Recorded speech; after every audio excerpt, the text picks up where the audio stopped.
y'all. Lately, folks, I've been riding Mustangs, so I wanted to learn more about them. Did you know that most Mustangs weren't wild?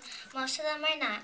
The first Mustang was found in Spain, where the conquistadors found them and brought them to America because they were small and they could live off land.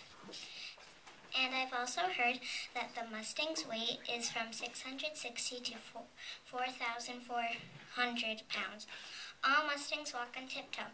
The hoof covers the toe, so it is strong enough to hold most of the horse's weight. The Mustangs lives in mountains and open fields. They can be any color, and it would take 14 to 15 human hands to reach the top of them.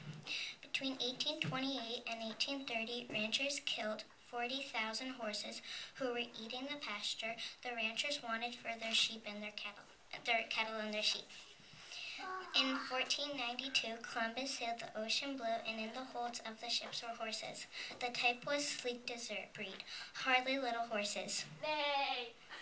Well, that's my Mustang. I gotta go feed her.